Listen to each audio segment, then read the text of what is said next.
There is a palace on Grand Avenue in Milwaukee that does not belong to the industrial Midwest. It rises from gray Wisconsin soil like a transported fragment of Antwerp, its Flemish Renaissance facade glowing with pressed brick the color of autumn wheat, built by a German immigrant who had everything American capitalism could provide except the one thing no amount of money could purchase: permanence. This is the story of Frederick Pabst and the fortress he constructed against mortality. Not the sanitized version you might find in corporate brewery tours or Heritage Society brochures, but the deeper, stranger chronicle of how a beer baron's monument to eternity nearly became 33 parking spaces, and what that near-death reveals about the brutal arithmetic we use to value memory. If you care about the invisible battles that determine which pieces of our past survive, the economic forces that turn palaces into parking lots, and the volunteers who sometimes, just barely, reverse those equations, please like this video and subscribe. Your support makes these exhaustive investigations possible. Now let us begin where all dynasties must eventually arrive: at the deathbed.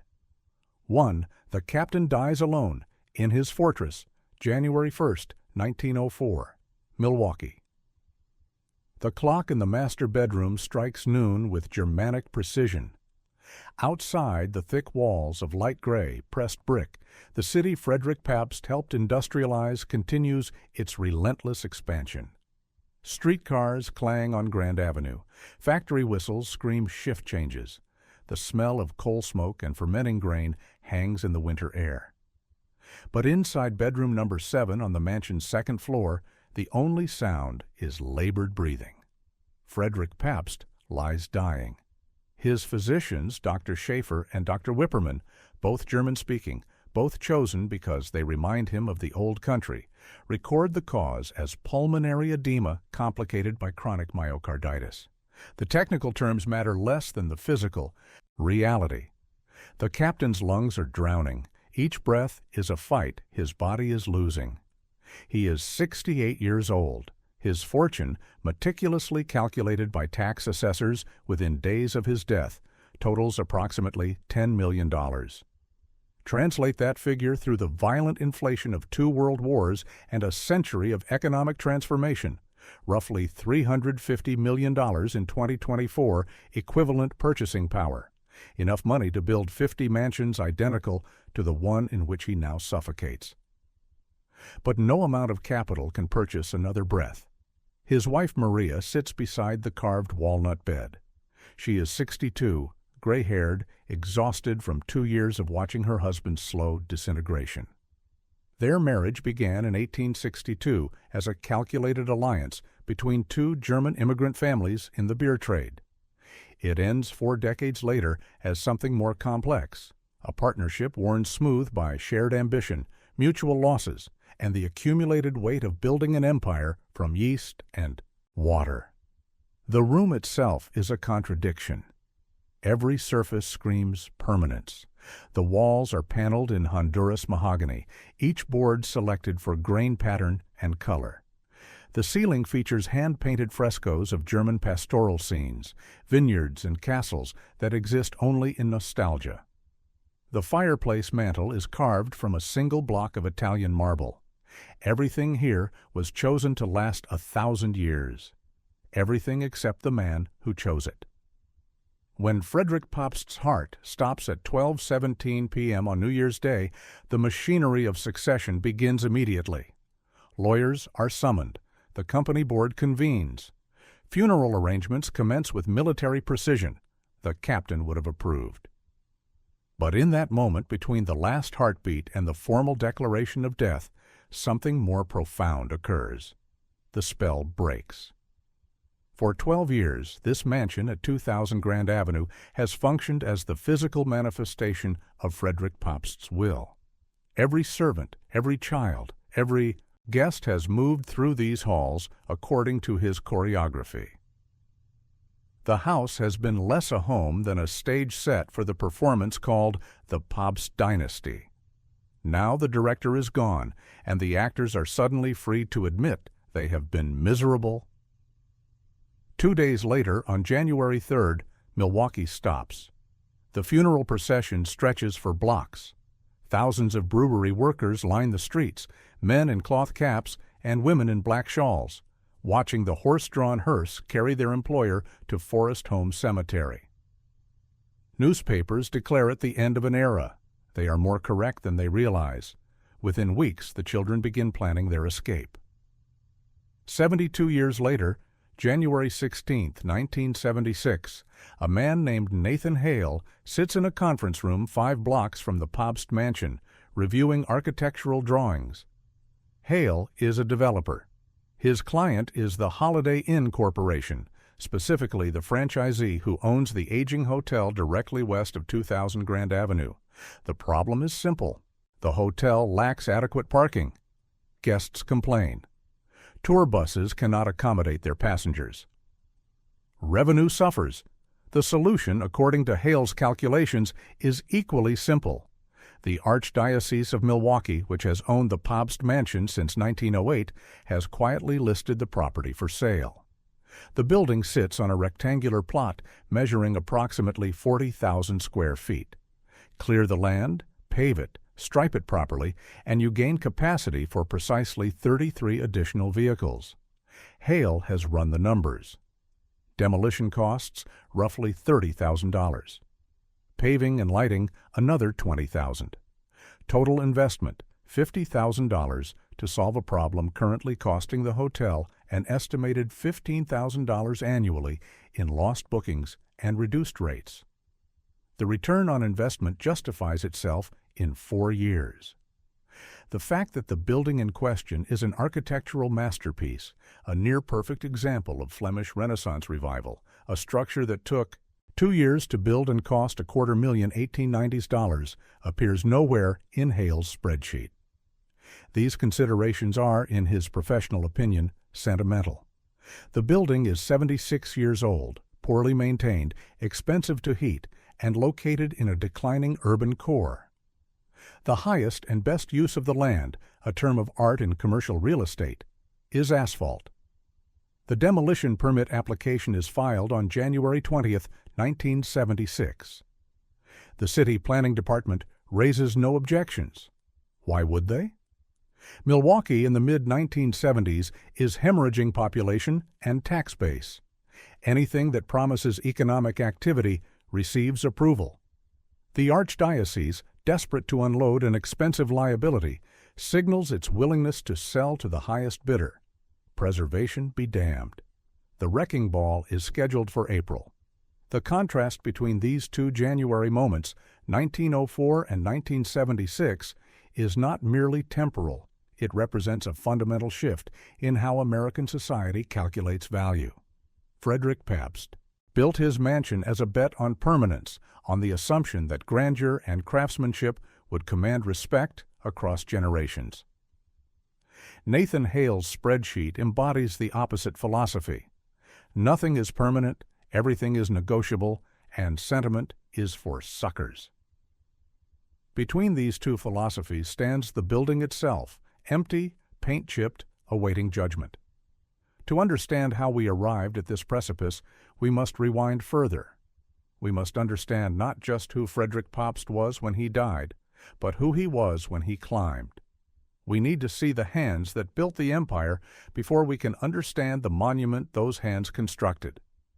And those hands, long before they held champagne flutes and signed contracts, gripped icy ropes on the deck of a steamship in a winter storm that should have killed him. 2. The immigrant boy who learned that fate favors the ruthless Nikolaus Reith, Prussia.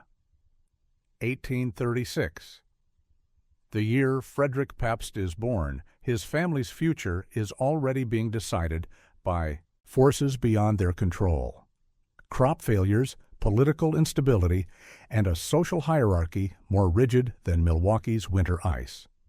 Gottlieb Pabst, Frederick's father, farms land he will never own, producing harvests that enrich landlords who regard him as slightly more valuable than livestock. This is not quaint European history. This is the economic substrate that creates Frederick's character. Hunger is not metaphorical in 1840s Prussia. It is the baseline condition. The Pabst family eats when the harvest permits and starves when it does not. Frederick's childhood is a masterclass in scarcity, and scarcity is the most effective teacher of ruthless pragmatism. In 1848, when revolution convulses Europe and the old order fractures, Gottlieb makes the calculation that millions of Europeans are simultaneously making. The risk of staying exceeds the risk of leaving. The family sells everything, land rights, tools, furniture, and converts their entire net worth into steerage tickets on a sailing ship bound for New York. Frederick is 12 years old when he boards that ship. He will never return to Europe as a visitor, though he will spend fortunes importing its aesthetics. The Atlantic crossing takes 6 weeks. Steerage passengers are packed below decks like cargo, sleeping on straw, eating hardtack and salt pork, breathing air thick with the smell of vomit and unwashed bodies. People die during the crossing. Their bodies are wrapped in canvas and dropped overboard. Frederick watches this happen. He learns that the ocean does not care about your dreams. They arrive in New York in late 1848 and immediately board a canal boat west. The destination is Chicago, already a boomtown, due to its position at the intersection of lake and rail transport. But Chicago in 1848 is less a city than a sprawling construction site built on swampland. Streets are unpaved mud. Buildings are temporary wooden structures. Disease is endemic. Within a year, Frederick's mother is dead. Cholera. The disease spreads through contaminated water, and Chicago's water is spectacularly contaminated. This is Frederick's introduction to America. It kills your mother within 12 months of arrival. The lesson is brutal and permanent. Safety is an illusion. The only defense against chaos is money, and the only way to acquire money is to work harder and think faster than everyone around you. At 13, Frederick is effectively an orphan. His father remarries quickly. Survival requires a household manager. But the new wife has no sentimental attachment to Gottlieb's children. Frederick is pushed out to earn his keep. He finds work in Chicago taverns as a waiter and dishwasher. $5 a month. He sleeps in the back rooms. He eats scraps. But Frederick Pabst possesses something that poverty cannot erase: observation skills and a performer's instinct. He watches the customers. He notices that the men who command respect, who get served first, who receive deference from tavern owners, are Great Lakes ship captains. These men move cargo, connect cities, and control the flow of commerce. Their uniforms are crisp. Their authority is unquestioned. Frederick decides he will become one of them. At 14, he walks to the Chicago docks and talks his way onto a lumber schooner as a cabin boy. The work is dangerous and exhausting. Ships on the Great Lakes face weather as violent as the North Atlantic, but in more confined and unpredictable spaces. Storms arrive with 20 minutes warning. Ice forms on rigging, making sails impossible to manage. Captains who miscalculate wind or current end up shipwrecked or drowned. Frederick learns fast because the alternative is death. He studies navigation, memorizes harbor charts, and absorbs the brutal meritocracy of maritime hierarchy. On a ship, competence is the only credential that matters. Birth, accent, and family connections are irrelevant. Can you read the weather? Can you manage a crew during a crisis? Can you deliver cargo intact and on schedule? These are the only questions. By his early 20s, Frederick Pabst has achieved something statistically improbable for a penniless immigrant. He holds a captain's license. He commands the steamship Huron, a 500-ton vessel hauling grain and lumber between Milwaukee, Chicago, and Buffalo. His crew includes American-born sailors twice his age. They follow his orders because he earns their respect through competence, not pedigree. The nickname Captain attaches to him permanently during these years. Decades later, when he is a millionaire industrialist, business associates and family members still call him Captain. It is not nostalgia. It is branding. The title confers authority that Frederick or Mr. Pabst cannot match. He understands instinctively what modern corporations pay consultants millions to discover. Identity is performance, and the right costume is half the battle. But the Great Lakes are an unforgiving theater, and in December 1863, they nearly close the curtain permanently. The steamship Seabird, which Pabst is piloting, encounters a winter storm off Whitefish Bay near Milwaukee. Visibility drops to zero. Waves crash over the deck, coating everything in ice. Pabst, attempting to navigate by dead reckoning, miscalculates the ship's position. The Seabird strikes a submerged rock ledge and grinds to a halt. This is a career-ending disaster. Shipwreck due to pilot error means financial ruin and professional disgrace. Insurance companies investigate. Harbor authorities convene boards of inquiry. Other captains shun you. Frederick Pabst, at 27, faces the possibility that his climb from immigrant poverty to maritime command has just terminated on a frozen shoal. But something clarifies during those hours after the wreck, standing on the listing deck, watching the Coast Guard rescue boats approach. He realizes that no matter how skilled he becomes, no matter how perfectly he reads weather patterns and navigates reefs, the lake retains ultimate veto power. One rogue wave, one unexpected ice flow, one moment of miscalculation, and everything ends. He needs to move to an industry where natural forces can be controlled, where risk can be managed through engineering and capital investment, where a violent storm is an inconvenience, not a death sentence. He needs to go ashore permanently. This is where biography intersects with opportunity. Frederick Pabst is not a reckless gambler. The shipwreck does not inspire him to abandon maritime life on impulse. He has been planning his exit for 2 years, ever since he married Maria Best in 1862. Maria is the eldest daughter of Philip Best, a German immigrant who owns a mid-sized brewery in Milwaukee. At the time of the marriage, Best's brewery produces approximately 3,000 barrels of beer annually. This is respectable, but not exceptional. Dozens of similar breweries operate in Milwaukee, Chicago, and St. Louis, serving primarily German immigrant communities. Beer in 1860s. America is a niche product. The country drinks whiskey and cider. Beer is immigrant food, slightly suspect, vaguely foreign. Philip Best is aging and has no sons. He is watching his daughter's husbands with the evaluative gaze of a man trying to determine which one is competent enough to inherit the operation. Frederick Pabst understands this dynamic perfectly. The marriage to Maria is not cynical. By all accounts, they develop genuine affection. But it is also not accidental. Pabst has identified a pathway from working-class maritime labor to ownership-class industrial capitalism, and he is executing that plan with the same precision he uses to navigate harbor channels. When the Seabird wrecks in 1863, Philip Best offers his son-in-law a lifeline. Come work at the brewery. Learn the business. Become a partner. Pabst accepts immediately. The transition is seamless. Within months, he is managing brewery operations with the same authoritarian efficiency he applied to ship crews. But Frederick Pabst does not simply manage the Best brewery. He colonizes it. He imports the command structure of a ship, clear hierarchy, instant obedience, punishment for incompetence. Workers who arrive drunk are fired on the spot. Equipment failures are treated as personal betrayals.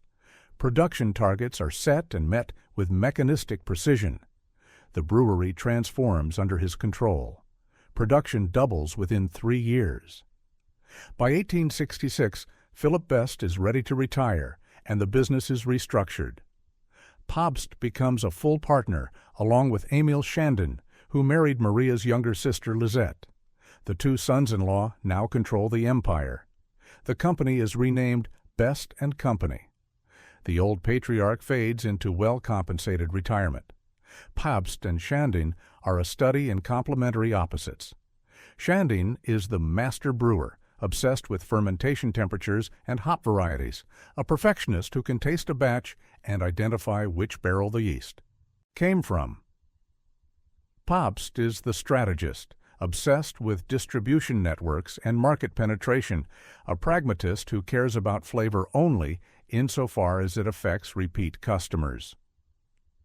Together they industrialize what had been a craft process.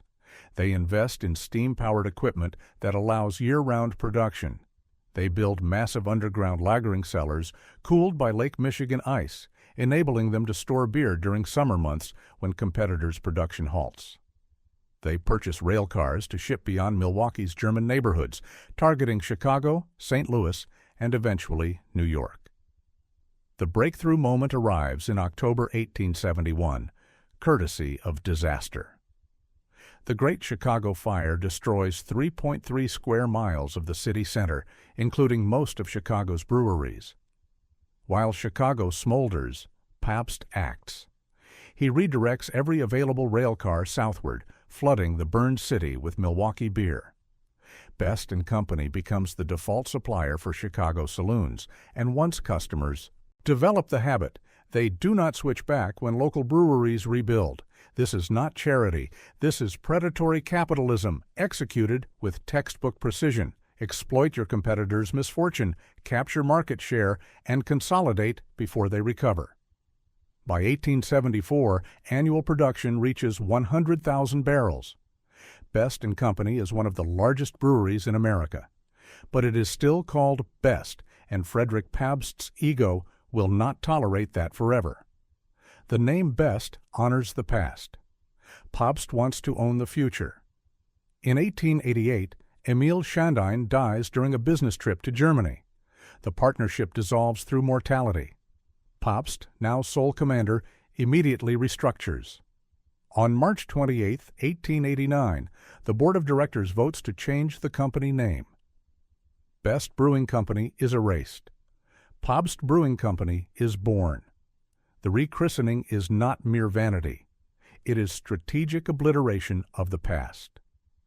Frederick Pabst is announcing that this business is no longer a family brewery passed through generations. It is a personal empire built by an immigrant who bent reality to his will. The name Pabst will appear on bottle caps, on wagons, on the sides of grain elevators. It will become synonymous with Milwaukee itself. By 1889, Pabst Brewing Company produces 500,000 barrels annually. The company employs 700 workers. The captain's personal net worth exceeds $3 million, equivalent to roughly $90 million today. He is 53 years old, wealthy beyond his childhood comprehension, respected by bankers and politicians. And he is profoundly insecure. This is the paradox at the heart of Frederick Pabst's character. External success does not erase internal wounds. He has achieved the American dream through competence and ruthlessness, but he remains, psychologically, the immigrant boy whose mother died of cholera in a Chicago slum. He remains the shipwreck captain who lost control in a winter storm. He has money, but he does not have legitimacy. He has power, but he does not have acceptance. Milwaukee's old money families, descendants of New England settlers, Yankee Protestants with inherited wealth, regard brewers as vulgar tradesmen. German immigrants with factory fortunes are not invited to the Yankee social clubs, regardless of how much money they possess. The invisible barriers of class and ethnicity are more rigid than factory walls. Frederick Pabst decides to solve this problem the only way he knows how, by building something so undeniable, so magnificent, that it forces recognition. He will construct a monument that screams legitimacy. He will build a palace that makes the old money Yankees look like peasants. He will build on Grand Avenue. 3. The mansion is built as a fortress against irrelevance. Grand Avenue in 1890 is Milwaukee's statement of Gilded Age ambition. The wide boulevard, lined with elm trees and gas lamps, stretches west from the Milwaukee River toward the expanding suburbs. The families who build here are the families who built Milwaukee: Pabst, Schlitz, Miller, Blatz. Beer barons, all of them. Their mansions rise like competing advertisements for industrial wealth. But Frederick Pabst does not want to build a mansion that blends with the others. He wants to build a mansion that dominates. He selects a lot at 2000 Grand Avenue specifically because it sits on slightly elevated terrain, allowing the building to look down on neighboring estates. The lot costs $12,000, an astronomical sum for raw land. He pays cash.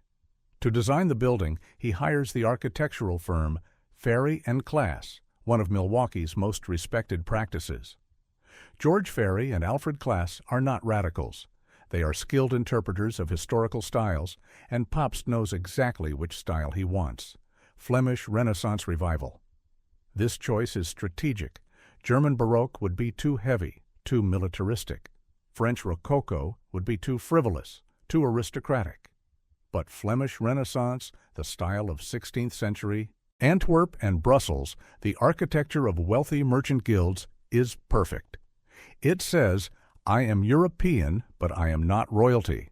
I am a businessman who earned his fortune through trade." It positions Pabst as heir to a respectable mercantile tradition rather than a beer-peddling upstart. The design phase takes months. Pabst inserts himself into every decision. He demands specific bricks, light brown pressed brick, manufactured to exacting standards, imported from kilns in Illinois.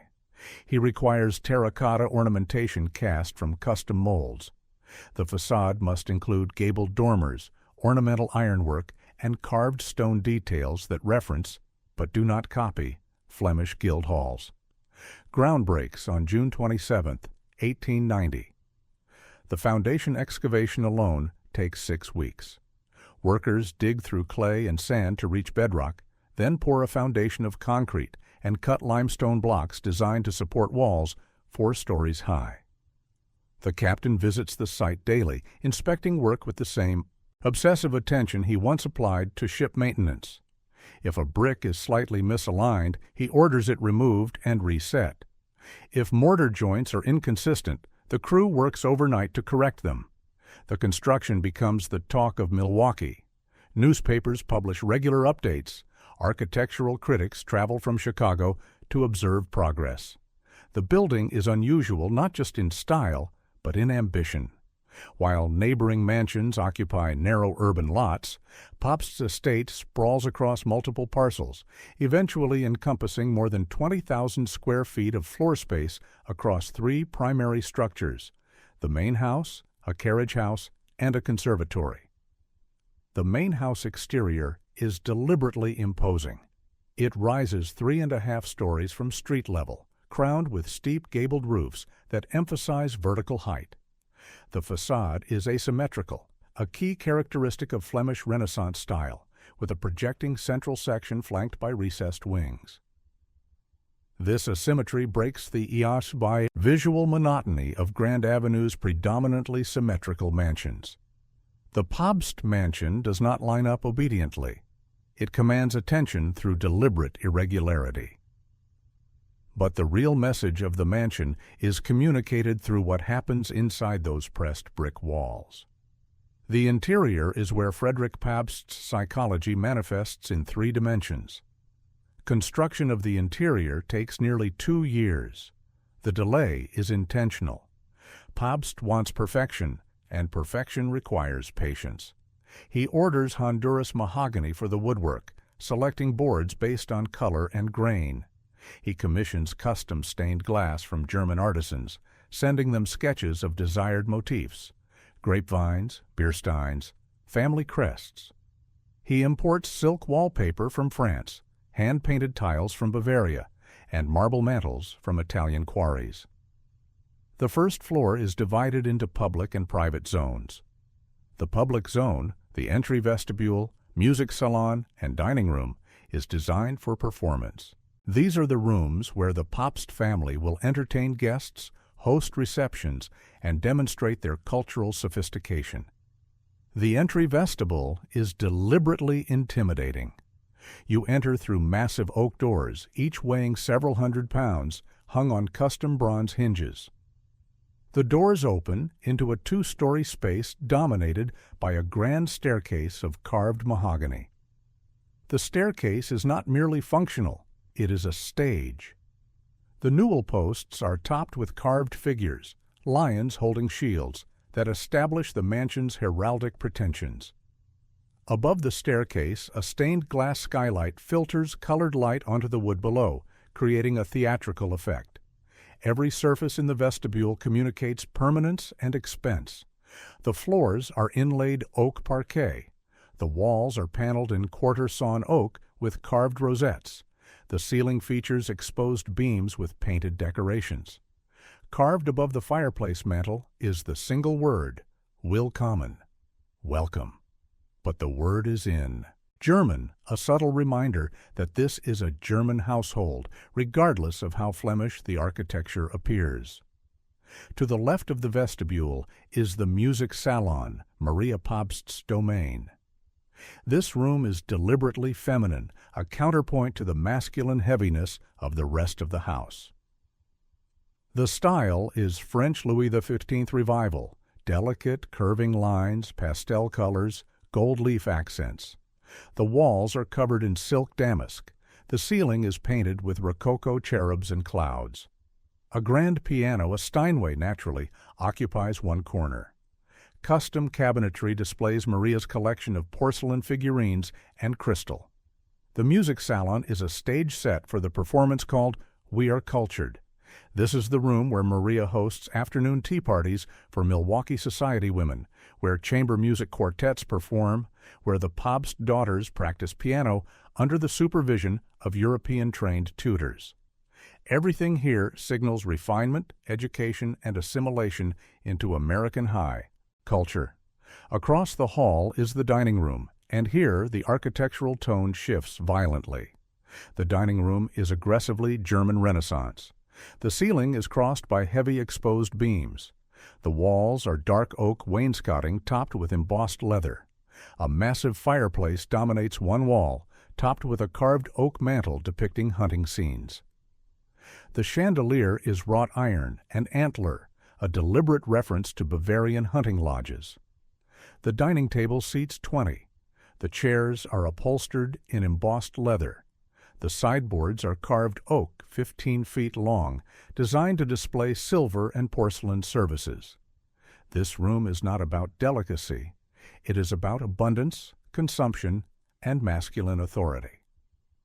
This is where Frederick Pabst hosts dinners for business associates, city officials, and fellow brewers. This is where deals are negotiated over roast venison and Rhine wine. But the room that most perfectly expresses Pabst's psychological architecture is his private study, located on the first floor's southeast corner. This room is the captain's command bridge, and it is designed with the paranoia of a man who trusts no one. The study is paneled entirely in dark mahogany. The desk is massive, positioned to face the door so Pabst can see anyone entering.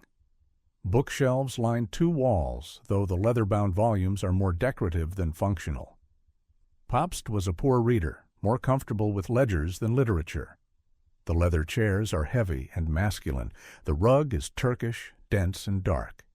But the study's true genius is in its hidden architecture. Embedded in the wood paneling are 14 secret compartments. 14. These are not simple cabinets with locks. They are mechanically sophisticated hiding places that open only when concealed buttons are pressed or panels are slid in specific sequences. Some contain cigar humidors. Some are wine cabinets. Some are document safes. Why does a legitimate businessman need 14 secret compartments in his study? The answer is not criminal activity. Pabst was scrupulously law-abiding. The answer is psychological. Frederick Pabst's childhood poverty instilled a permanent distrust of stability. Even after achieving immense wealth, he cannot shake the belief that everything can be taken away instantly. The secret compartments are physical manifestations of his need to maintain control, to have resources hidden from potential enemies, to ensure that even if the house is invaded, some portion of his wealth remains concealed. This is not the psychology of a confident aristocrat. This is the psychology of a refugee. The technological infrastructure of the mansion is equally revealing.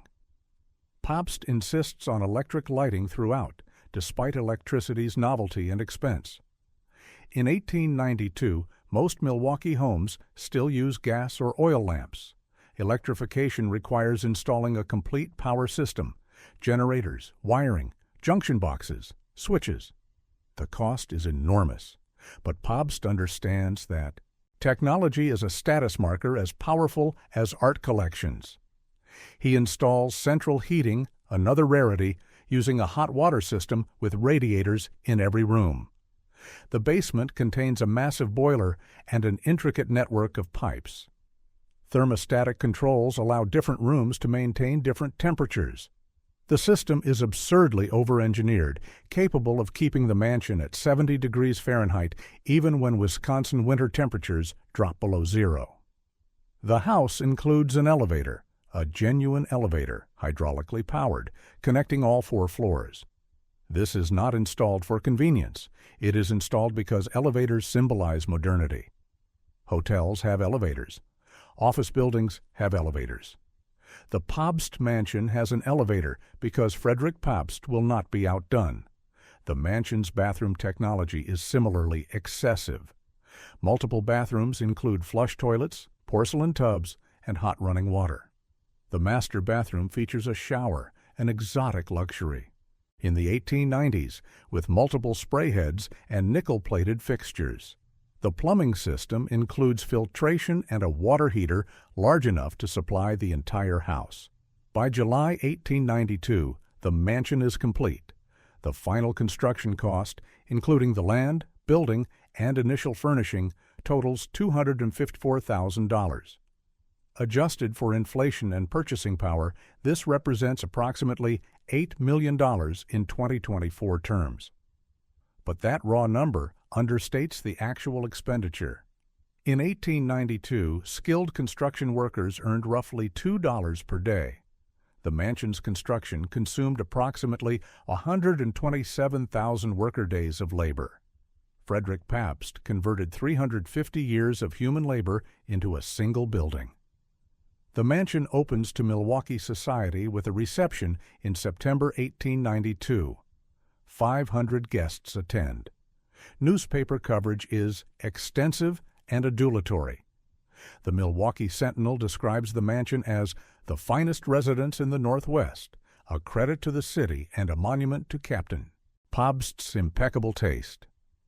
The Evening Wisconsin publishes architectural sketches and floor plans. Chicago newspapers send reporters. The mansion achieves exactly what Pabst intended. It forces recognition. But recognition is not the same as acceptance. Milwaukee's Yankee elite attend the opening reception because refusing would be socially unthinkable. But they do not integrate the Pabsts into their private social networks. Membership in the Milwaukee Club, the city's most exclusive gentlemen's organization, remains closed to beer barons.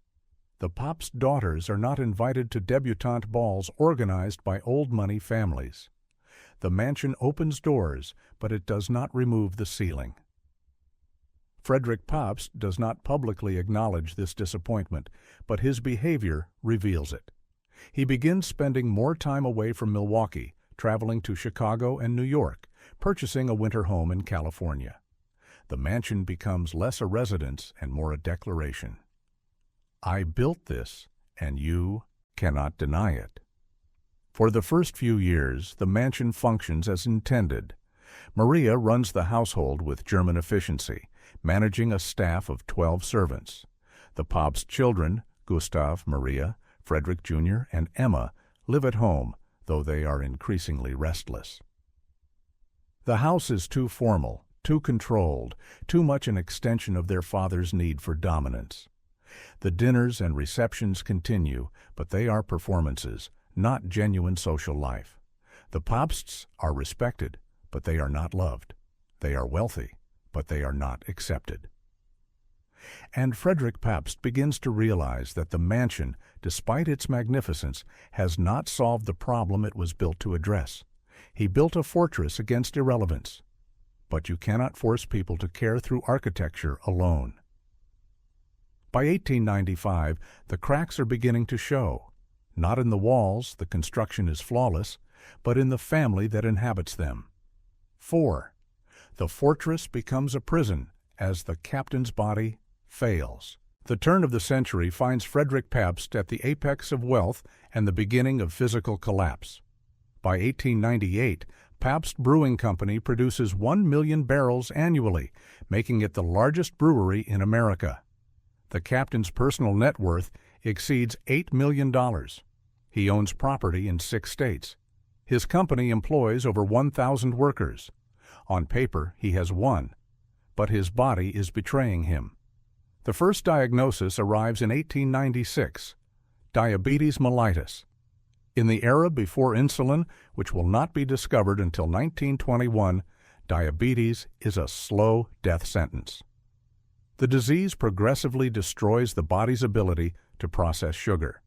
Patients suffer relentless thirst, progressive weight loss, and catastrophic organ damage.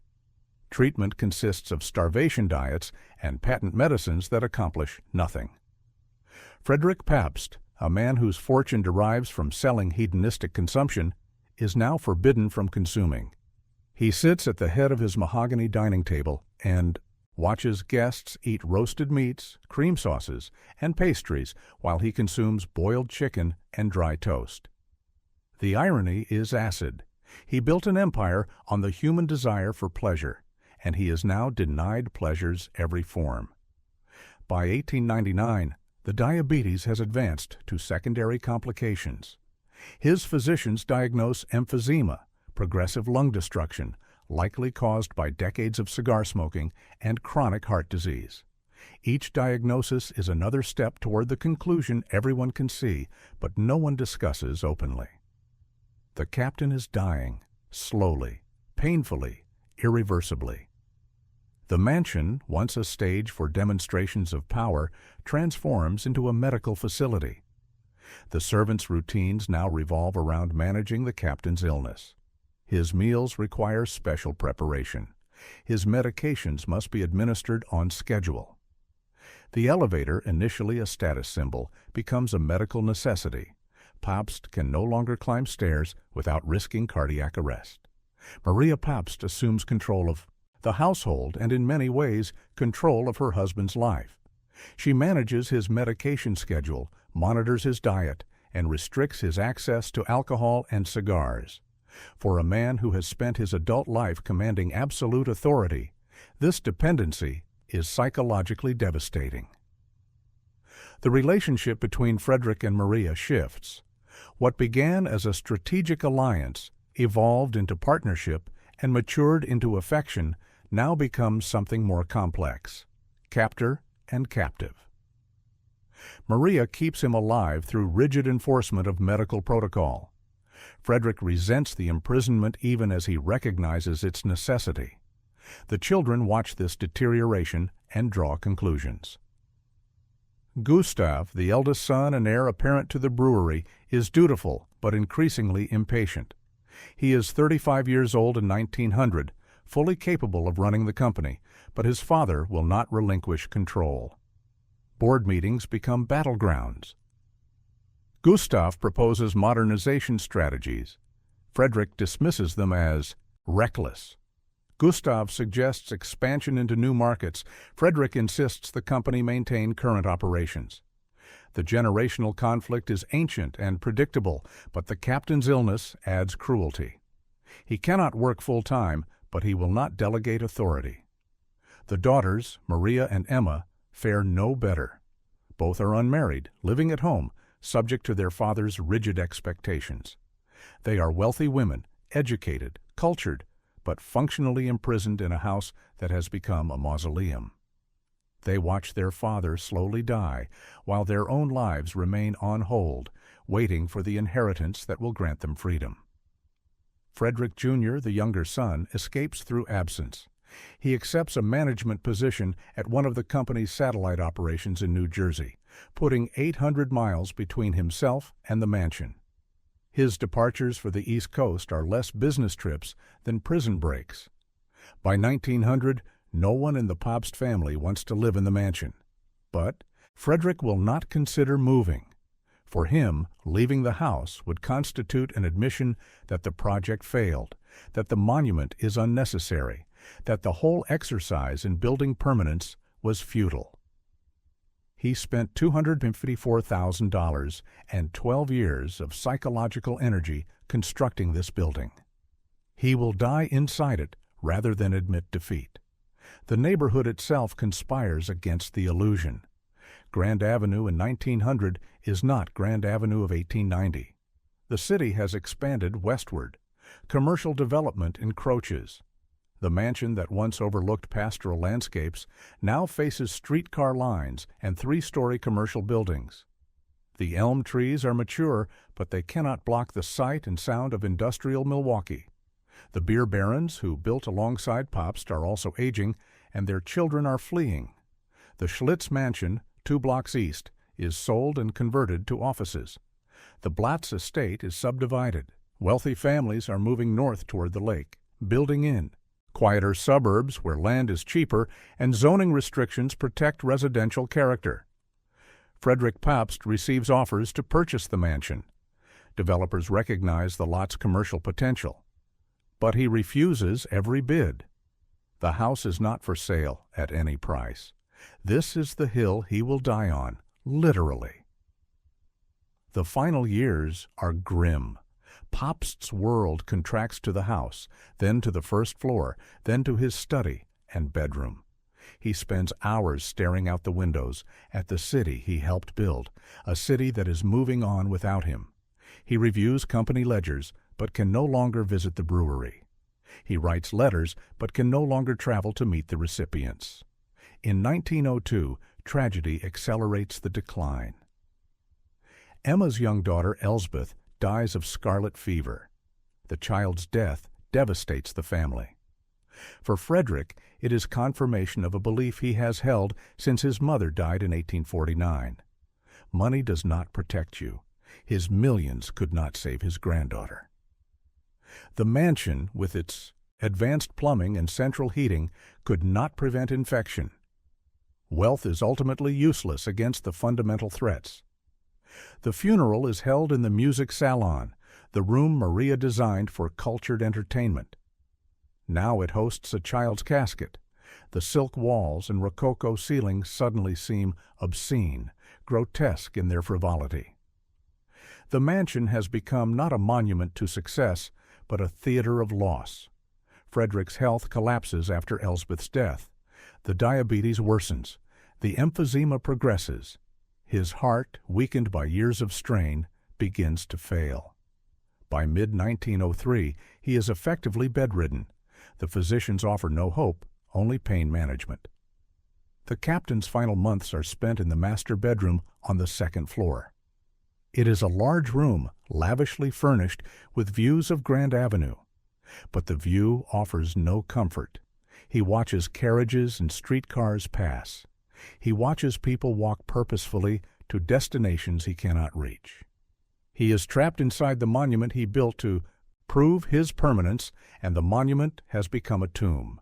He dies on January 1st, 1904, as described. The official cause is heart failure secondary to pulmonary edema. The unofficial cause is the slow exhaustion of a body that served ambition too long. The funeral is massive and public, but the private grief is minimal. The children mourn, but they also feel relief. The tyrant is dead. The prison warden has left. They are finally free. Maria remains in the house for 2 years after Frederick's death, but it is clear she is merely occupying space, not living. The servants continue their routines, but the house is hollow. The 37 rooms echo. The carefully curated art collection hangs on walls no one looks at. The secret compartments in the study remain closed, protecting nothing of value. In 1906, Maria Pabst dies in her sleep at age 64. The official cause is heart disease, but the real cause is lack of purpose.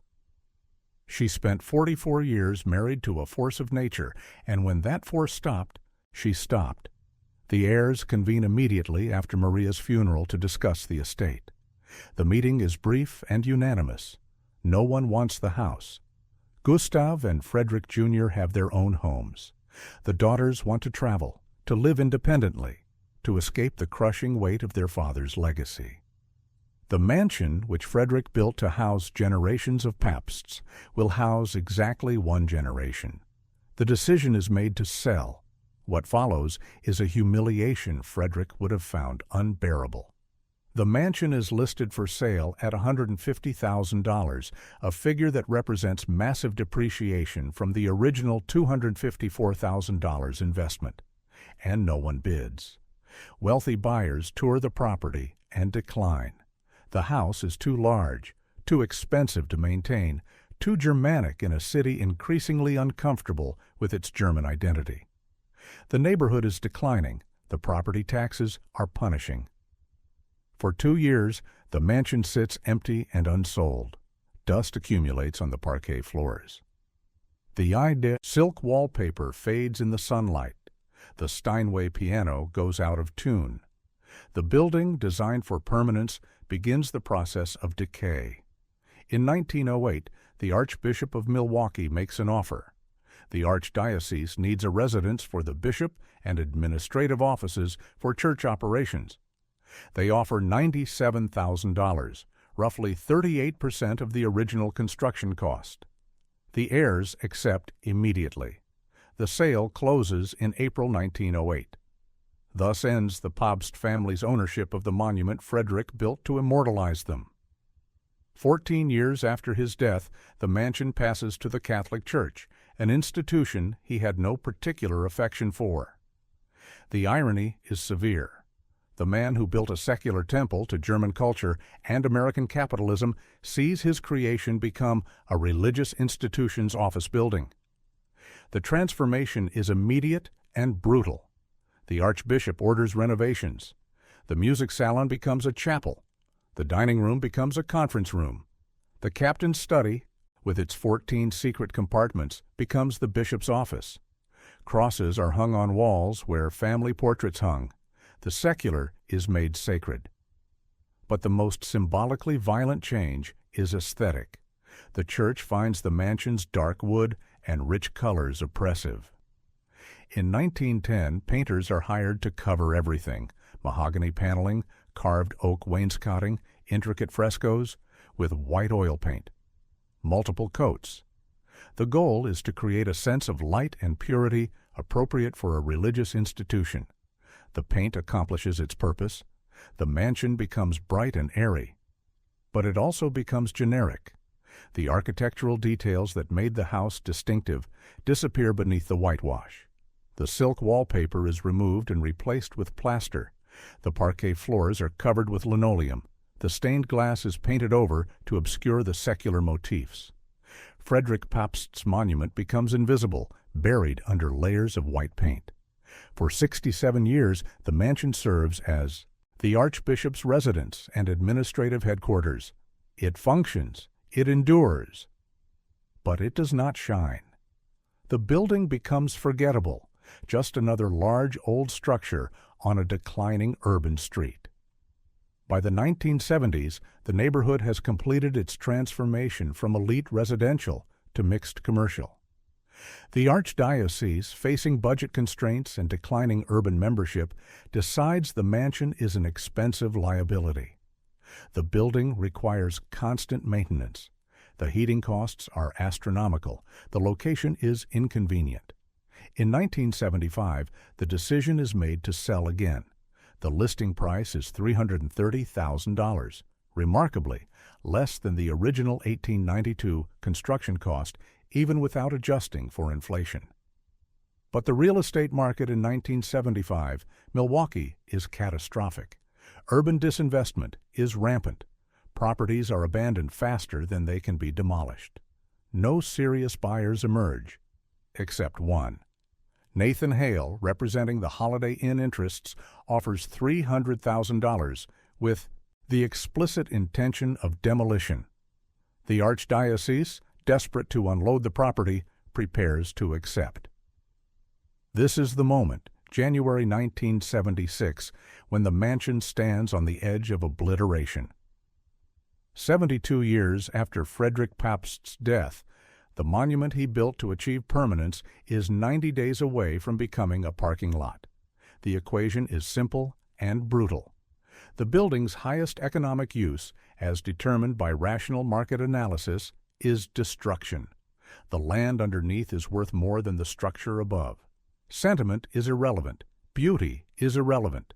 History is a luxury Milwaukee cannot afford. The demolition permits are filed. The wrecking company is contracted. The only question is whether anyone cares enough to intervene. 5. A handful of citizens declare war on economics, February 1976. A small group of Milwaukee residents, history enthusiasts, and amateur preservationists learn about the planned demolition through a brief notice in the Milwaukee Journal. The SOW article is buried in the real estate section, 8 paragraphs describing the Holiday Inn expansion project. The Pabst Mansion is mentioned only as the former Archdiocese building at 2000 Grand Avenue, slated for demolition pending permit approval. Most readers skip over the article, but a woman named Jean Pabst, no relation to Frederick, reads it and makes a phone call. Jean Pabst is a retired librarian, a volunteer at the Milwaukee County Historical Society, and exactly the kind of person developers dread. Educated, stubborn, and possessed of a moral certainty that economic arguments cannot penetrate. She calls John Gurdjieff, a local historian and preservation activist, and asks a simple question: can we stop this? Gurdjieff's initial response is pessimistic. Stopping a commercial demolition in 1976, Milwaukee is nearly impossible. The city government is desperate for any economic development. The legal mechanisms for landmark designation are weak and rarely enforced. The mansion lacks national landmark status. Frederick Pabst's historical significance is regional, not national. The property owner wants to sell. The buyer wants to demolish. Who has standing to object? But Jean Pabst is not interested in pessimism. She begins organizing. Within 2 weeks, a nonprofit organization is formed, Wisconsin Heritages, Inc. The founding board includes Jean Pabst, John Gurdjieff, several Milwaukee historians, and a handful of concerned citizens. Their stated mission is to purchase and preserve the Pabst Mansion as a house museum. Their actual mission, as they understand it, is to wage guerrilla warfare against economic inevitability. The group has no money. Their initial operating budget, funded through personal donations from board members, totals $847. They are attempting to prevent a $300,000 demolition with less than $1,000. The strategy is three-pronged. First, delay the demolition through bureaucratic obstruction. Second, generate public pressure through media coverage. Third, somehow, impossibly, raise enough money to purchase the building outright. The first prong is deployed immediately. Wisconsin Heritages files for landmark designation with the Milwaukee Historic Preservation Commission. The application is hasty and incomplete, but it triggers a mandatory review period, temporarily halting the demolition permit. Nathan Hale is furious. The Holiday Inn is furious. Their lawyers send threatening letters. But the law is the law. The review must proceed. The second prong launches in March. John Gurdjieff writes an editorial for the Milwaukee Journal titled, "Must We Pave Our Past?" The piece is emotionally manipulative and historically detailed, describing Frederick Pabst's immigrant journey, the mansion's architectural significance, and the brutal irony of demolishing a cultural landmark for parking spaces. The editorial includes a line that becomes the campaign's slogan, 33 parking spaces. That's what we think our history is worth. The editorial is reprinted in the Milwaukee Sentinel. It runs in the Marquette University student newspaper. Local TV stations cover the story. Suddenly, the obscure real estate transaction becomes a public controversy. The Archdiocese, uncomfortable with negative publicity, waffles. Nathan Hale, recognizing a public relations disaster, offers a compromise. Wisconsin Heritages can attempt to purchase the building, but they have 120 days to raise the full purchase price of $330,000. If they fail, demolition proceeds. The deadline is set for July 15, 1976. This is the impossible challenge. Wisconsin Heritages must raise $330,000 in 4 months. They have no major donors, no foundation grants, no government funding. They have enthusiasm, moral conviction, and desperation. The fundraising campaign begins in April. The board organizes a public meeting at the Milwaukee Public Library. 40 people attend. Jean Pabst delivers a presentation using slides of the mansion's interior obtained from Historical Society archives. The images are shocking. Most attendees have never seen inside the building. They did not know the house contained stained glass, carved mahogany, or secret compartments. The presentation ends with the brutal question: do we let this become asphalt? Donations begin immediately. Small donations, $5, $10, $20. A church group donates $200. A veterans organization contributes $150. A high school history class raises $87 through a bake sale. The money accumulates slowly, agonizingly. By the end of April, Wisconsin Heritages has raised $8,400. They need $321,600 more. They have 75 days. The board meets in emergency session and confronts reality. Small donations will not suffice. They need a loan. They need a bank willing to lend $300,000 against a nonprofit's promise to operate a house museum in a declining neighborhood.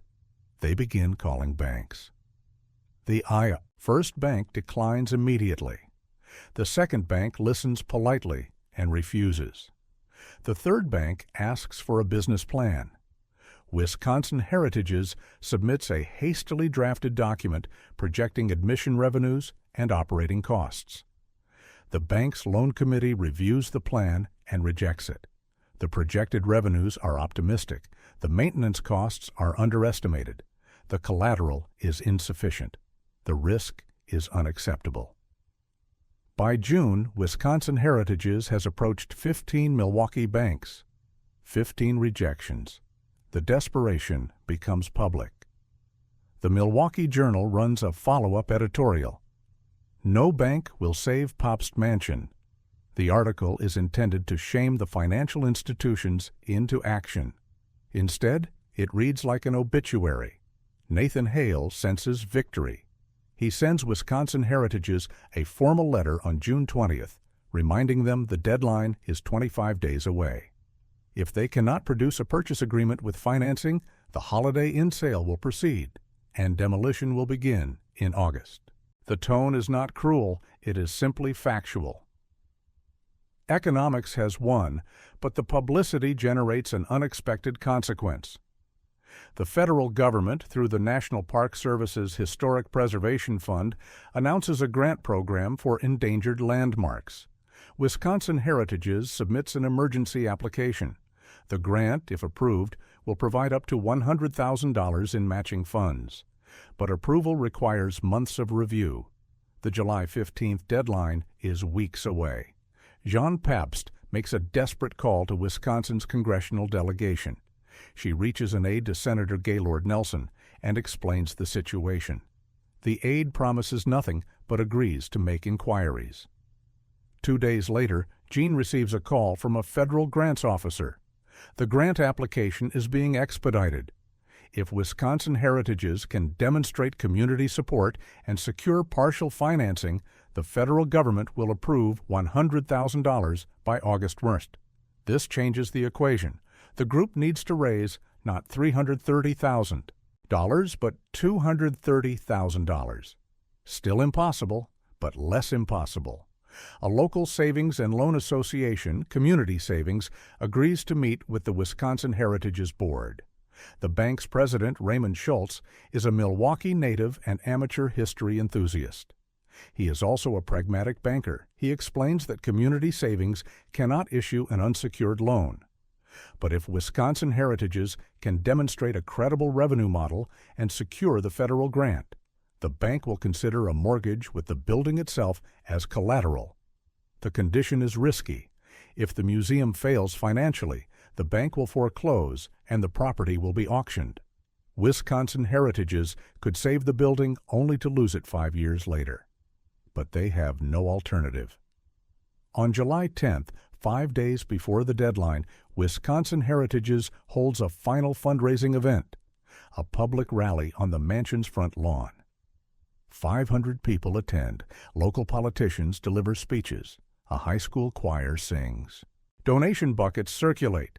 The event raises $12,000 in cash and checks. The total, combined with earlier donations, reaches $43,000. Not enough to purchase the building, but enough to demonstrate public commitment. Raymond Schultz attends the rally. He watches 500 people standing in front of a paint-chipped mansion, applauding speeches about heritage and civic pride. He makes a decision. Community Savings will issue the loan.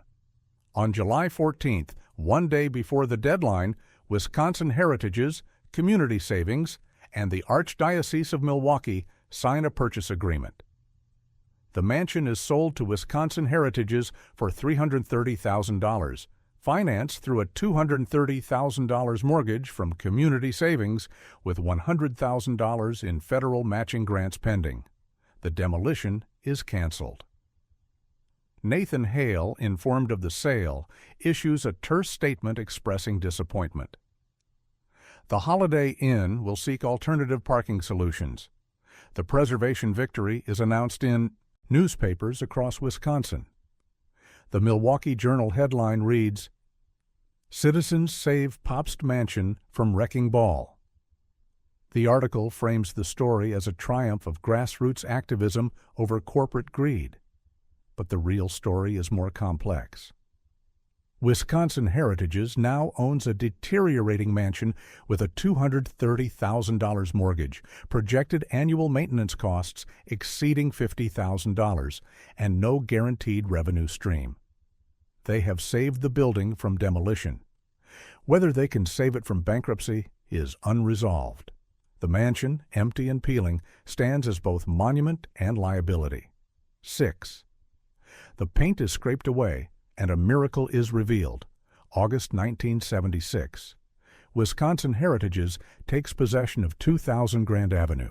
The board members, standing in the empty vestibule, confront the reality of what they have purchased. The building is in catastrophic condition. The roof leaks, the plumbing is corroded, the electrical system is a fire hazard. The white paint, applied by the Archdiocese in 1910, is cracked and peeling. Decades of deferred maintenance have left the structure intact but degraded. The organization's bank account contains $7,200 after closing costs. The mortgage payment is $2,100 per month. Projected heating costs for the coming winter, $1,800 per month. They have roughly 4 months of operating capital. The board makes a desperate calculation. Opening the mansion as a museum will require extensive restoration, which they cannot afford. But they can open it as a historical curiosity, charging admission to view the building in its current deteriorated state. Call it preservation in progress. The decision is made to open for public tours beginning in October 1976.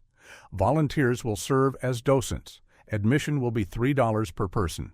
The goal is to generate enough revenue to cover the mortgage and utilities while simultaneously beginning restoration.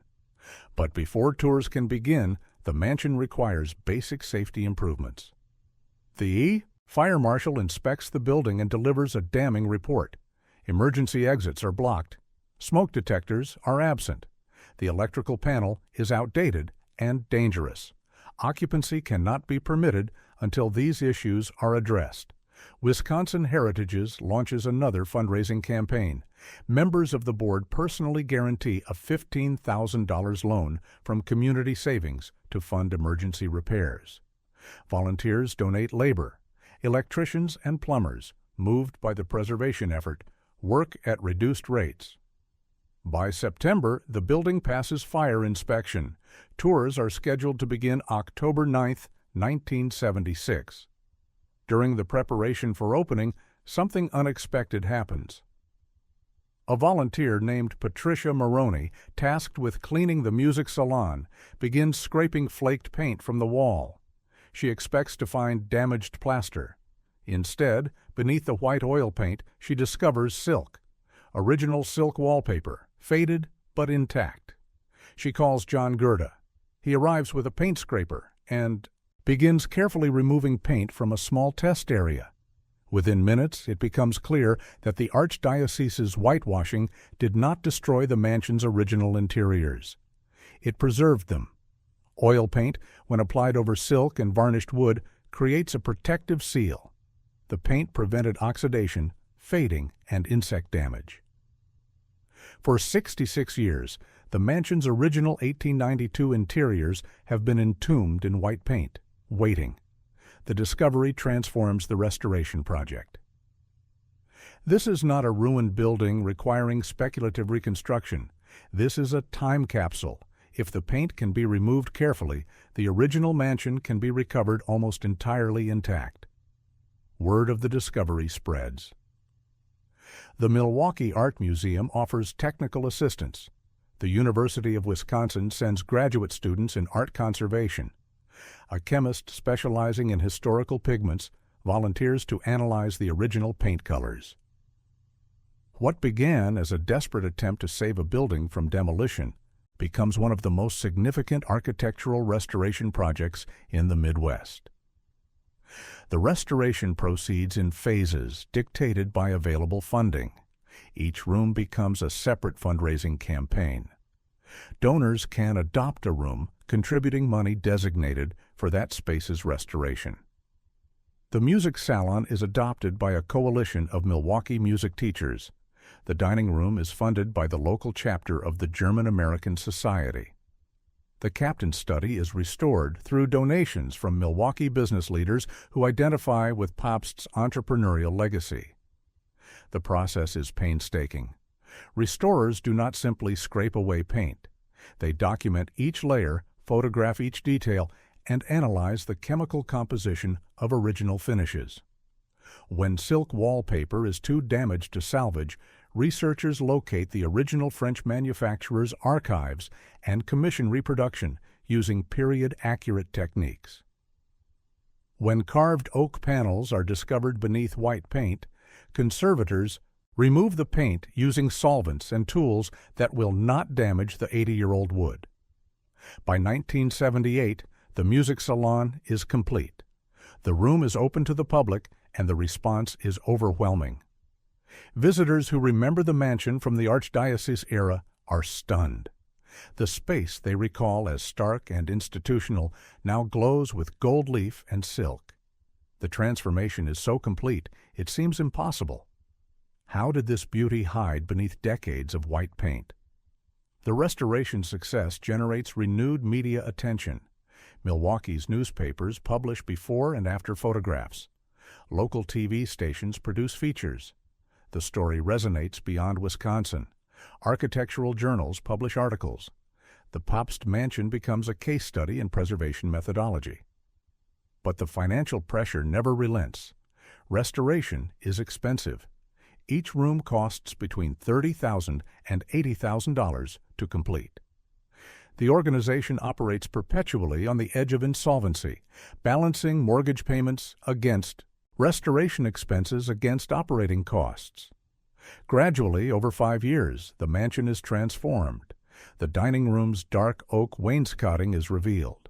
The vestibule's carved mahogany staircase is restored. The captain's study, with its 14 secret compartments, is returned to 1892 condition. Each completed room attracts more visitors, generating more revenue, funding additional restoration. By 1981, most of the first floor is complete. The mansion opens as a fully functioning house museum. Admission increases to $5. Visitor numbers grow from 3,000 in 1977 to 15,000 in 1981. The restoration team makes deliberate choices about what to preserve and what to interpret. The mansion will not be presented as a shrine to Frederick Pabst. It will be presented as a window into Gilded Age Milwaukee, a physical artifact that illustrates wealth, immigration, labor, and the contradictions of American capitalism. Tour guides are trained to discuss not just the beauty of the architecture, but the cost. Who carved this oak paneling? Immigrant craftsmen earning $2 per day. Who installed this silk wallpaper? Day laborers whose names are not recorded. The mansion's grandeur is contextualized as the visible tip of an exploitative economic system. This interpretive approach is controversial. Some donors object. They contributed money to celebrate Milwaukee's heritage, not to critique it. But John Gerda and the museum's board remain firm. The mansion will tell the complete story, not the sanitized version. By 1985, the mortgage is paid off. Wisconsin Heritages owns the building outright. Annual operating costs are covered by admission revenues, event rentals, and ongoing donations. The mansion is financially stable. The restoration continues into the 1990s and 2000s. The upper floors, which were subdivided by the Archdiocese into office space, are gradually returned to residential configuration. Bathrooms are restored. Bedrooms are furnished with period-appropriate pieces, some original to the Pabst family, some acquired from estate sales and auctions. By 2010, the restoration is essentially complete. The Pabst Mansion at 2000 Grand Avenue exists in a condition nearly identical to its appearance in 1892. Visitors walking through the front door experience the house as Frederick and Maria Pabst knew it. But the mansion's meaning has changed. Frederick built it as a private fortress, a monument to his success, closed to all but the select elite. The restoration has transformed it into a public institution, open to anyone with the price of admission. The exclusive has become democratic. The symbol of wealth has become a symbol of collective preservation. The irony is profound. Frederick Pabst failed to achieve the social acceptance he craved during his lifetime. His mansion did not grant him entry into Milwaukee's elite circles. But in death, through the efforts of people he never met, his monument achieved something more significant. It became a shared public heritage, valued and protected by the very working-class community his wealth was extracted from. The question remains, why does this story matter in 2026? 7. What we choose to remember and what we choose to pave. Today, the Captain Pabst Mansion operates as one of Milwaukee's most visited historical sites. Approximately 30,000 people tour the building annually. School groups study Gilded Age history. Tourists photograph the stained glass.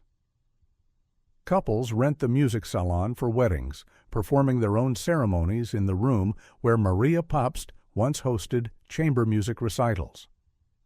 The building has transcended its origins. It is no longer Frederick Pabst's mansion. It is Milwaukee's mansion, claimed through the efforts of volunteers who understood that places carry meaning beyond property values. But the story of the mansion's near demolition remains relevant because the threat it faced in 1976 is not historical. It is permanent. Every American city contains dozens of structures with architectural, historical, or cultural significance. Most lack formal landmark protection. Most sit on land that has higher economic value when cleared. The calculus that almost destroyed the Pabst Mansion, demolish the old, build the profitable, operates constantly, invisibly, reshaping cities according to short-term financial logic. We are surrounded by parking lots that were once buildings. We are surrounded by chain stores that were once neighborhoods. We drive on highways that bulldoze through communities. Most of this destruction occurred not through malice, but through the banal application of economic reasoning. The market determined that the old was worth less than the new, and we accepted that determination as inevitable. The Pabst Mansion's survival proves the market's valuation is not inevitable. It is a choice.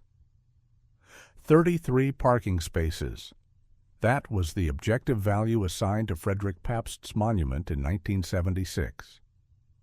The building was saved because a handful of citizens declared that objective value was insufficient, that some things possess importance beyond market calculation, and that beauty, history, and memory constitute forms of wealth that balance sheets cannot capture. This declaration was not sentimental, it was political. It was a challenge to the dominant ideology that subordinates all values to profit. The preservation battle was won, but the war continues. Milwaukee contains dozens of historic buildings currently threatened by neglect, disinvestment, or redevelopment pressure. So does every American city. The same battle fought in 1976 is being refought constantly, in zoning hearings and city council meetings and developer proposals, usually without media attention, often without organized opposition. The Pabst Mansion's survival provides a template, but templates are not self-executing. Preservation requires active choice, sustained effort, and willingness to prioritize collective memory over individual profit. These are not natural impulses. They must be cultivated. Frederick Pabst built his mansion to outlast him, and it has, but not in the way he imagined. He built it as a private statement of individual achievement. It survives as a public institution sustained by collective effort. The transformation is instructive. Permanence, it turns out, is not achieved through wealth or stone. It is achieved through care.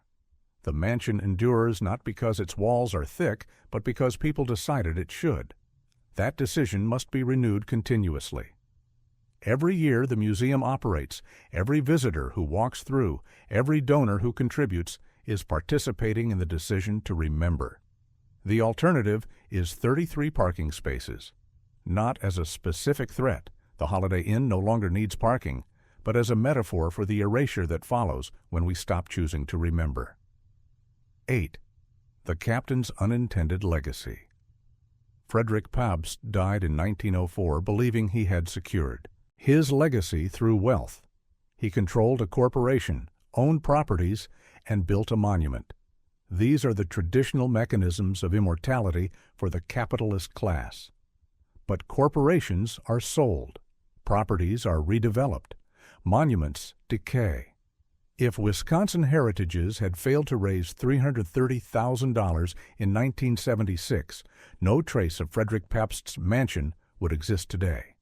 The building would be gone, the art collection dispersed, the secret compartments demolished, the story forgotten. Pabst's actual legacy is more complex than he imagined. The Pabst Brewing Company, the business he built into an empire, was sold and resold and eventually gutted. The Milwaukee Brewery complex closed in 1996. Production moved to Los Angeles, then to contract breweries scattered nationwide. The company name survives as a brand owned by a multinational corporation, but the living institution Pabst created is gone. The beer brand itself experienced a strange cultural resurrection. Pabst Blue Ribbon became improbably an icon of hipster culture in the 2000s. Young people in Brooklyn and Portland drank PBR as an ironic statement, a rejection of craft beer pretension. The beer Frederick Pabst formulated as a premium product became a symbol of anti-elitism. He would have hated this. But the mansion endures, and it endures specifically because it became public. The Pabst family's attempt to preserve it through private ownership failed within 14 years. The Catholic Church's custodianship preserved the structure but buried its identity. Only when ownership transferred to a nonprofit committed to public access did the building achieve stability. The lesson is uncomfortable for believers in private property as the optimal preservation mechanism. Private owners can preserve, but they can also destroy, and they face no obligation to consider public interest. The market rewards the owner who extracts maximum value, regardless of what is lost. The Pabst Mansion survived because preservation was socialized. The costs and benefits were distributed across thousands of people rather than concentrated in a single owner's calculation. This is not a perfect system. The museum still struggles with funding, but it proved more resilient than private ownership. Frederick Pabst wanted his mansion to prove that wealth confers legitimacy. Instead, his mansion proved that legitimacy is conferred by public consensus, and public consensus must be earned. The mansion also provides a window into the unrecorded labor that built Gilded Age America. The carved mahogany panels, the intricate plasterwork, the custom metalwork, all of it was produced by craftsmen whose names do not appear in any archive. They were immigrants like Pabst, but they died poor. Their skill made his monument possible, yet they received no monument in return. The museum's interpretive materials increasingly highlight this disparity. Tour guides discuss not just what the mansion cost, but who paid the real price. The beauty visitors admire was created by workers earning subsistence wages under dangerous conditions, building a palace for a man who lived comfortably from their labor. This is not meant to demonize Frederick Pabst. He was not unusually exploitative by the standards of his era. He paid market wages, provided relatively stable employment, and contributed to Milwaukee's economic growth. But he also extracted enormous wealth from that arrangement, wealth that allowed him to build a mansion while his workers lived in tenements. The mansion's preservation forces a confrontation with this history. The building is beautiful, undeniably, but its beauty is inseparable from the economic system that made it possible. Admiring the craftsmanship requires acknowledging the craftsman. Celebrating the architecture requires understanding the exploitation. This is the deepest irony of Frederick Pabst's monument. He built it to celebrate his individual achievement. It survives as evidence of collective labor, collective effort, and collective memory. The captain wanted to be remembered as a great man. He is remembered, but the mansion teaches that greatness is communal, not individual. 9. The economics of memory. As of 2026, the Captain Pabst Mansion operates on an annual budget of approximately $1.8 million. Revenue sources include admission fees, event rentals, gift shop sales, and ongoing donations. Expenses include staff salaries, utilities, maintenance, insurance, and programming. The budget balances barely, but provides no cushion for emergencies. The building requires constant maintenance. Roofs leak, plaster cracks, climate control systems fail. Historic preservation is not a one-time expense. It is an ongoing financial commitment. The mansion will require approximately $5 million in major capital improvements over the next decade. This money must be raised through grants and donations. There is no alternative funding source. This precarity is endemic to historic preservation. Most house museums in America operate on similarly tight budgets, dependent on the generosity of donors and the dedication of underpaid staff. The economic model is inherently fragile. A recession reduces donations. A harsh winter increases heating costs. An unexpected repair can trigger financial crisis. The Pabst Mansion survived the 1976 demolition threat, but it faces ongoing existential vulnerability through chronic underfunding.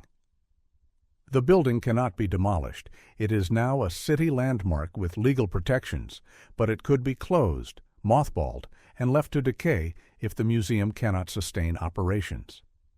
This raises an uncomfortable question. Why should a community subsidize the preservation of a wealthy man's mansion? Why should public resources, even in the form of tax-deductible donations, support the maintenance of a monument to inequality? The answer Wisconsin Heritages provides is that the building transcends its origins. Yes, it was built by a rich man to celebrate his wealth. But it now serves as a public educational institution, a museum of decorative arts, a venue for community events, and a tangible link to Milwaukee's history. The mansion's current function justifies its preservation, regardless of its original purpose. This argument is pragmatic but incomplete. It avoids the deeper question, what does it mean for a society to preserve monuments to wealth while neglecting affordable housing, crumbling schools, and underfunded social services? The Pabst mansion survives, but a few blocks away, the Bronzeville neighborhood, once the heart of Milwaukee's African-American community, was demolished in the 1960s for highway construction. Hundreds of homes, businesses, and churches were destroyed. An entire community was erased. No preservation effort saved Bronzeville. No nonprofit raised funds to rescue those buildings. The disparity is not accidental. Preservation efforts succeed when buildings possess architectural distinction and when advocates have resources and connections. Buildings occupied by poor communities, buildings that lack aesthetic appeal, buildings that do not conform to elite standards of historical significance, these are demolished without controversy. The Pabst mansion's survival is a victory, but it is a selective victory. We preserve what we value, and what we value reveals who we are. To its credit, the museum acknowledges this complexity. Exhibit materials discuss the mansion's context, the labor that built it, and the neighborhoods that were destroyed while this one was saved. The interpretive approach is not celebratory, it is analytical. But acknowledgement does not resolve the underlying tension. The mansion occupies land, consumes resources, and demands attention. Every dollar donated to maintain the Pabst mansion is a dollar not donated to other causes. The trade-offs are real. The museum's response is that history is not optional. Understanding how we arrived at the present requires preserving artifacts from the past, even uncomfortable artifacts. The Pabst mansion is a monument to Gilded Age capitalism, to immigrant ambition, to class stratification, and to the limits of wealth. All of these lessons remain relevant. Moreover, the building serves functions beyond history education. It provides jobs. It attracts tourism. It anchors the neighborhood. The economic impact is modest but measurable. These justifications are sufficient to sustain the museum's operation, but they are unlikely to satisfy critics who view historic preservation as a distraction from more urgent social needs. The debate is unresolved and probably unresolvable. Preservation is a choice that competes with other choices, and different people will weigh the trade-offs differently. What is inarguable is that the choice made in 1976 to save the building rather than demolish it has produced tangible benefits. The mansion exists. People visit. Students learn. The Abai building continues to generate value, both economic and educational. Whether that value justifies the cost is a question each visitor must answer individually. 10. Walking through the captain's house. In 2026, if you visit the Pabst mansion today, you enter through the same oak doors Frederick Pabst walked through in 1892. The vestibule looks almost exactly as it did 134 years ago. The mahogany staircase rises before you. The stained glass skylight filters colored light. The carved willkommon remains above the fireplace mantel. But the house is not frozen. It is inhabited, not by residents, but by memory. The rooms are furnished with period-appropriate pieces. Velvet ropes prevent visitors from touching the silk wallpaper. Docents deliver scripted tours emphasizing architecture and context. Walking through the house produces a strange dual consciousness. You are simultaneously in 1892 and 2026. The physical structure belongs to the past, but your presence in it is entirely contemporary. You see what Frederick saw, but you understand it differently. The music salon, with its Louis XV revival styling and gold leaf, is undeniably beautiful. But knowing that this room was designed to prove that a beer brewer could appreciate high culture adds a layer of pathos. The room is a stage set for a performance of legitimacy that ultimately failed. The dining room, with its heavy German Renaissance aesthetic and massive table, communicates dominance. This is the room where deals were made and power was exercised. But it is also the room where Frederick sat, diabetic and dying, unable to eat the food served to his guests. The room celebrates abundance while its creator suffered deprivation. The captain's study, with its 14 secret compartments, is the most psychologically revealing space. The compartments are demonstrated during tours. Docents press hidden buttons, and panels swing open to reveal cigar humidors and concealed safes. Visitors are delighted by the cleverness. But the compartments also reveal paranoia. Why does a legitimate businessman need 14 hiding places? What was he afraid of? The second floor, where the family's private rooms are located, is less ornate, but more human. The bedrooms are smaller, more intimate. The master bedroom, where Frederick died, contains the carved walnut bed he died in, recovered from an estate sale and returned to the house decades after his death. Standing in this room, you are standing where he took his last breath. The mansion becomes not a monument, but a deathbed. The tour concludes in the conservatory, the glass-roofed addition salvaged from the 1893 World's Fair. This is the most overtly triumphant space in the house. Pabst literally brought home a piece of the fair, a public celebration of industrial capitalism, and attached it to his private residence. The conservatory is ego-made architecture, but it is also beautiful. Sunlight pours through the glass roof onto tropical plants. Space is warm and bright, a stark contrast to Wisconsin's gray winters. The conservatory is a defiance of climate, geography, and limitation. It is Frederick Pabst declaring that he can create summer in winter through sheer wealth. At the end of the tour, visitors exit through the gift shop, where they can purchase books about Gilded Age Milwaukee, postcards of the mansion, and bottles of Pabst Blue Ribbon beer, the ironic connection between past and present. The experience is melancholy. The mansion is preserved, but the world it belonged to is gone. The social structures that made Frederick Pabst possible, the brutal capitalism, the immigrant labor, the class stratification, have evolved but not disappeared. Walking through the house is walking through a monument to contradictions that remain unresolved. Conclusion: 33 parking spaces. The Captain Pabst Mansion stands at 2000 Grand Avenue because in 1976, a small group of people decided that 33 parking spaces was an inadequate trade for a piece of history. They were not powerful, they were not wealthy. But they were stubborn, and stubbornness, combined with moral clarity and desperate fundraising, proved sufficient. This is a hopeful story, but it is not a comfortable one. The mansion survived through contingency, not inevitability. If Nathan Hale had been slightly more aggressive, if the archdiocese had been slightly less patient, if community savings had refused the loan, the building would be gone. Preservation succeeded, but it nearly failed. And this near failure is the point.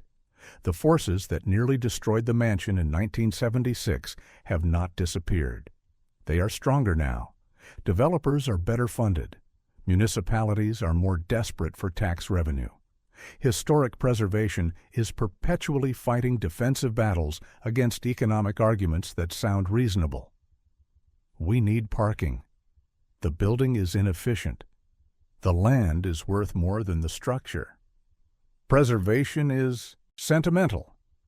These arguments are not false. They are incomplete. They value the quantifiable and ignore the immeasurable.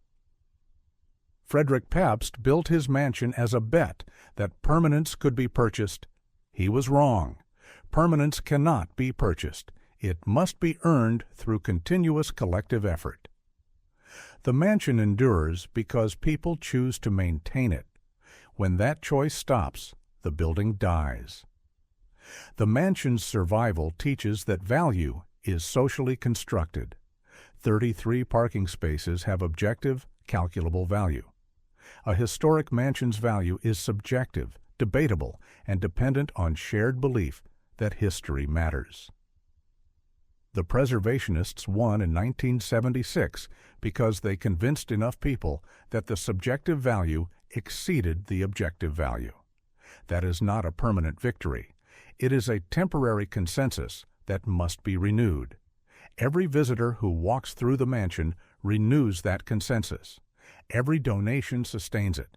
Every school group that tours the building learns that preservation is possible, that history does not erase itself, that beauty and memory can survive economic pressure if people care enough. But caring is not inevitable. It is a choice. Frederick Pabst's mansion survived because people chose to care. Thousands of other buildings did not survive because no one cared, or not enough people cared, or people cared but lacked resources to act. The landscape we inherit is the sum of these choices. The parking lots, the highways, the demolished neighborhoods. These are the consequences of choosing efficiency over memory. The preserved buildings, the museums, the landmarks, these are the consequences of choosing memory over efficiency. Neither choice is neutral. Both have costs. The Pabst mansion costs money to maintain. That money could fund other priorities, but demolishing the mansion would also impose costs: the loss of educational value, the erasure of historical memory, the psychological impact of living in a city that treats its past as disposable. These costs are harder to calculate, but no less real. Frederick Pabst wanted to build a monument that would force people to remember him. He succeeded, but not in the way he intended. The monument forces us to remember not just him, but the world he inhabited, the labor that built it, the inequality that sustained it, and the fragility of everything we construct. The mansion also forces us to confront our own choices. What are we preserving? What are we demolishing? What are we choosing to remember? And what are we choosing to forget? These are not abstract questions. They are the questions that determine the texture of our cities, the availability of public space, and the stories we tell about who we are. 33 parking spaces. That was the price assigned to Frederick Pabst's monument in 1976. The people who saved the building declared that price insufficient. They were right. But that victory is not self-sustaining. The declaration must be renewed, generation after generation, or the parking lot wins. This is the real secret of the Pabst mansion. It survived not because it was strong, but because people were stubborn. Stubbornness, it turns out, is a form of preservation. If you value history, memory, and beauty, you must be stubborn. You must insist that some things cannot be calculated on a balance sheet. You must argue, fundraise, and fight bureaucratic battles with no guarantee of success. The alternative is asphalt. The captain built his fortress and died inside it. The fortress survived because strangers decided it should. This is not the immortality Frederick Pabst imagined, but it is the only immortality available. We remember what we choose to remember, and we preserve what we choose to preserve. Choose carefully. If this exploration into the invisible battles that determine what survives resonated with you, please like this video and subscribe. These deep investigations require time and resources, and your support ensures more stories like this can be told. The Pabst mansion stands today because people acted.